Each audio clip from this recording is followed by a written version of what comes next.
Hello students, exercise 10.1 से question number 13 देखिए। Find the equation of the circle passing through 0 0 and making intercepts A and be on the coordinate axis.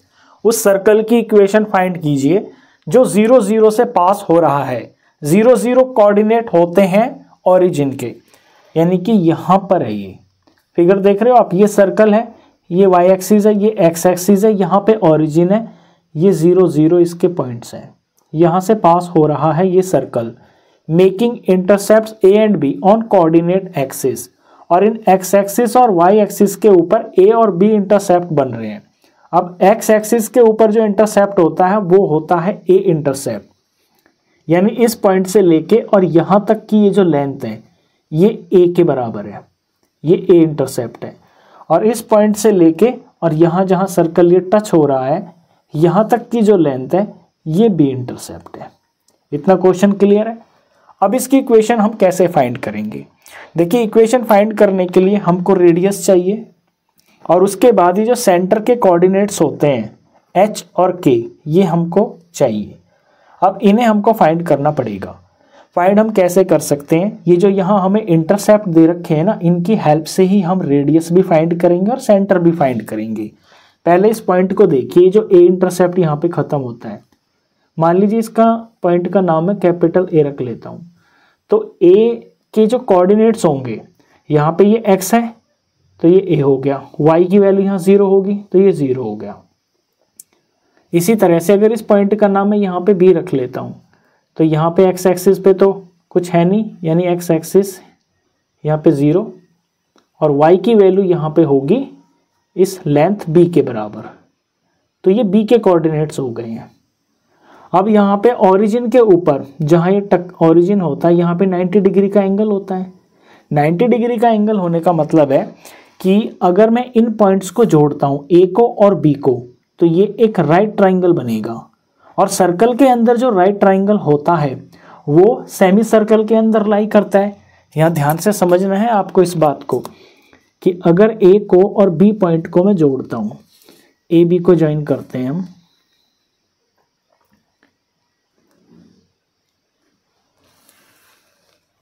तो ये जो right triangle बन गया है यहाँ पे 90 डिग्री का, ये सेमी सर्कल के अंदर लाई करेगा।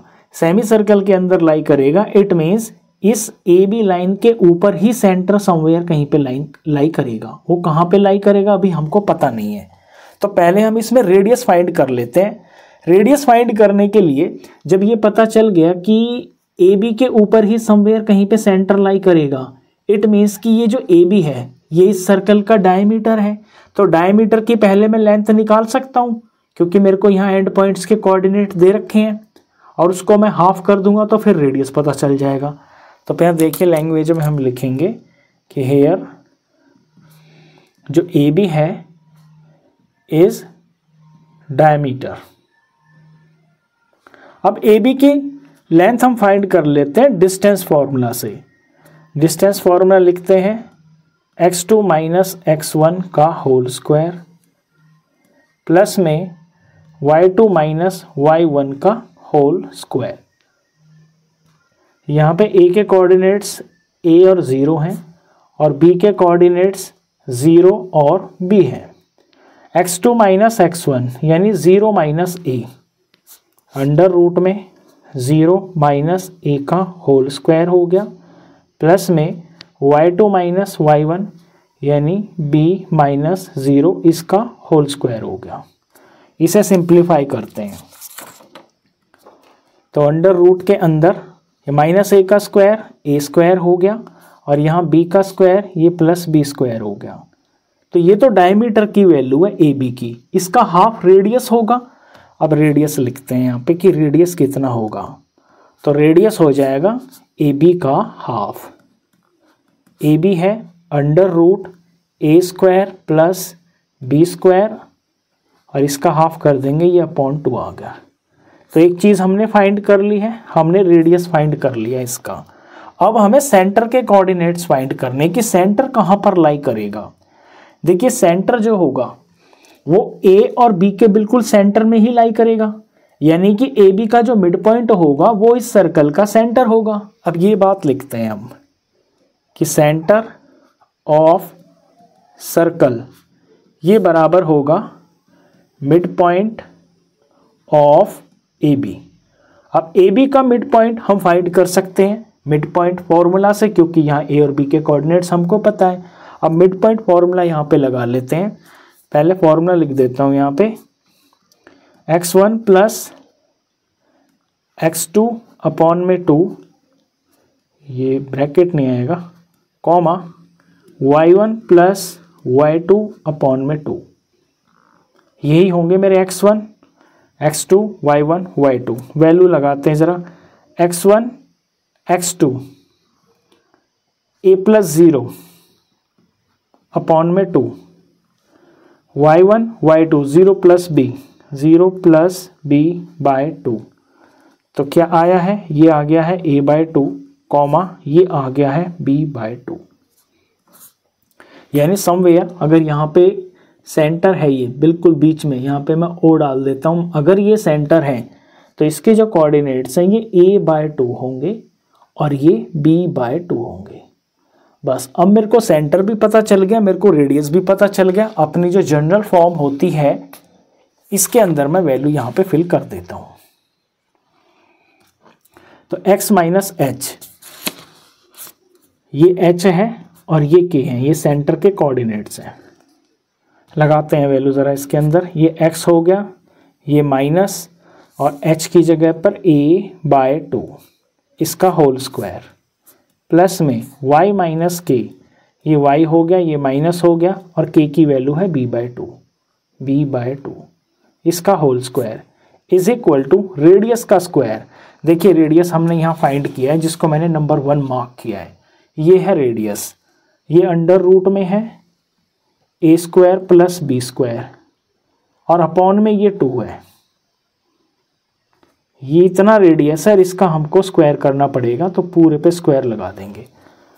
अब इस शीट पे आपको फोकस करना है बस। यहाँ पे a minus B whole square की आइडेंटिटी लग रही है, आइडेंटिटी लगा लेते हैं। तो x का स्क्वायर करेंगे, x स्क्वायर हो गया, a बाय 2 का स्क्वायर करेंगे तो ये प्लस a स्क्वायर बाय 4 हो गया, और माइनस 2ab करेंगे, तो ये माइनस ax हो गया। इसी तरह यहाँ पर आइडेंटिटी लगाएंगे, प्लस y का स्क्वायर, y स्क्वायर हो गया, b बाय 2 का स्क्वायर करेंगे प्लस b स्क्वायर अपॉन में 4 हो गया, माइनस 2ab करेंगे तो उस 2 से ये वाला 2 कट जाएगा तो by आ जाएगा, माइनस का by इज इक्वल टू, यहाँ पे इस वैल्यू का स्क्वायर करेंगे तो ऊपर तो रूट है, तो रूट से स्क्वायर, ये स्क्वायर इस रूट को हटा देगा तो ये आ जाएगा a स्क्वायर प्लस में b स्क्वायर, नीचे 2, इस पे तो रूट है नहीं तो 2 का स्क्वायर करेंगे तो ये 4 हो जाएगा। यहाँ तक तो बिल्कुल सिंपल है। अब देखिए थोड़ा इसमें स्मार्टली, यहाँ a स्क्वायर बाय 4 है, यहाँ पे b स्क्वायर बाय 4 है, मेरी नज़र यहाँ पे गई, और यहाँ भी a square plus b square by 4 है, तो ये जो a square plus b square by 4 लिखा हुआ है, इसका मतलब यही तो है कि a square by 4 plus b square by 4। अगर मैं इनको अलग करके लिखूं तो ऐसे लिख सकता हूं ना, और यही दो चीजें सेम साइन के साथ में दूसरी तरफ भी लिखी हुई हैं। इट मीन्स कि ये दो चीजें इस पूरे से कट जाएंगी, a square by 4 plus b square by 4 इस पूरी टर्म से कट जाएगा। तो यहाँ तो कुछ बचा नहीं, इधर बच गया अब 0।